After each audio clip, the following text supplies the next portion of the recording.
Z+ category Jaganmohan Reddy గారికి ఉంది.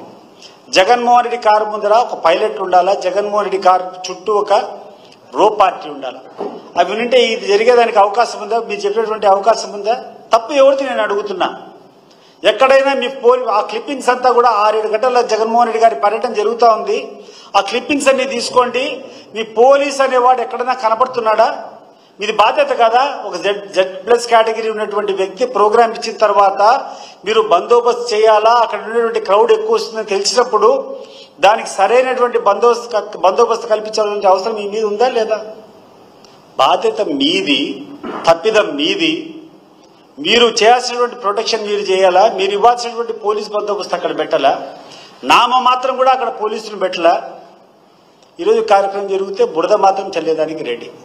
అయినా ఒక చిన్న యాక్సిడెంట్ జరిగితే, యాక్సిడెంట్లో కూడా పరమార్థాలు. ఒక యాక్సిడెంట్ జరిగితే ఎవరికి ఉద్దేశం? ఆ వీడియో క్లిప్పింగ్ చూస్తే అందరికీ అర్థమవుతా ఉంది.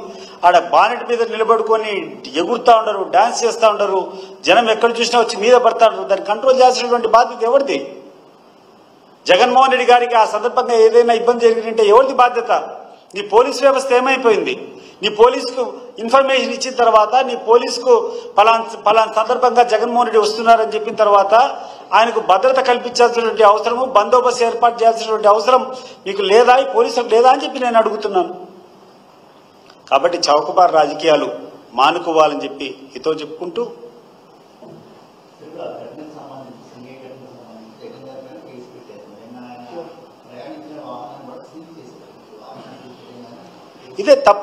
ఇదే తప్పుడు సంకేతాలు, తప్పుడు పరిపాలన, కక్షపూరిత పరిపాలన, ఇవన్నీ కూడా మనం చూస్తున్నాం. అదే ఇందాక నేను చెప్పేది కూడా.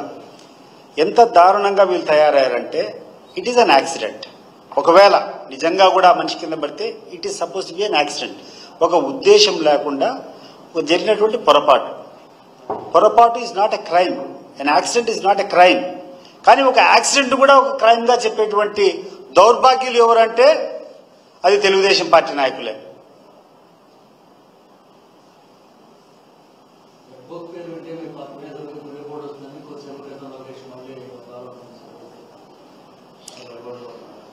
ఈరోజు చూస్తాం, మరి భయపడిపోతే పల్నాడులో సత్తెనపల్లిలో జరిగినటువంటి కార్యక్రమానికి అనేక ఆంక్షలు పెట్టినారు. ఎవరు రాకూడదన్నారు.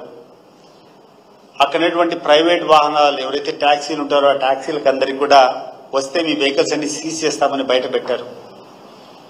స్వచ్ఛందంగా ఆడ లక్షల మంది జనం వచ్చి దారి పొడుగున 78 కిలోమీటర్లు ప్రయాణం చేసేదానికి 8 గంటలు జగన్మోహన్ రెడ్డికి పడే అంత ప్రజాదరణ ఉందంటే నీ యొక్క రెడ్ బుక్ భయపడినారా? అయిపోయింది, నీ కాలం చెల్లిపోయింది. నీ రెడ్ బుక్ కాలం చెల్లిపోయింది, నీ పాలనకు కాలం చెల్లిపోయింది. కాబట్టి ఈరోజు ఎవరు కూడా రాష్ట్రంలో ఎవరు కూడా ఈ రెడ్ బుక్ గురించి భయపడేటువంటి పరిస్థితులు లేరు. ఈ రెడ్ బుక్ యొక్క పర్యావసనాల వల్ల ఇప్పటి నుంచి భయం స్టార్ట్ అయ్యేది. ఎవరైతే రాసుకున్నారో ఈ రెడ్ బుక్ వాళ్ళకి భయం స్టార్ట్ అవుతుంది. ఈ రోజు నుంచి రేపటి నుంచి ఎట్లా జరగాలనే దానికి.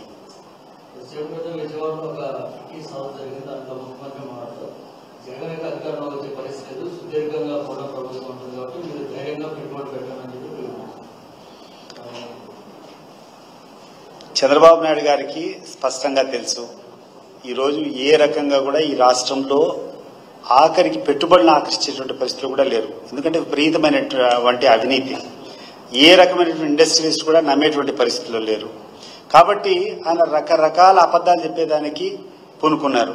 ఇటీవలే రైస్ అని చెప్పేసి ఒక సర్వే, ఒక సంస్థ, స్వచ్ఛంద సంస్థ, ఐ థింక్ ఎలక్షన్ ముందు కూడా తెలుగుదేశం పార్టీ అధికారంలోకి వస్తుందని చెప్పి సర్వే చేసేటువంటి సంస్థ రైస్ సంస్థ.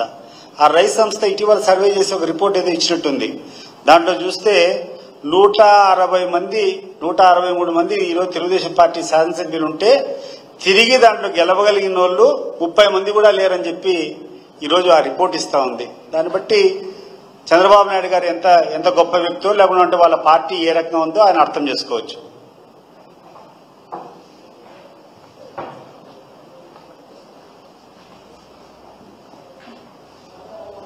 ఓకే.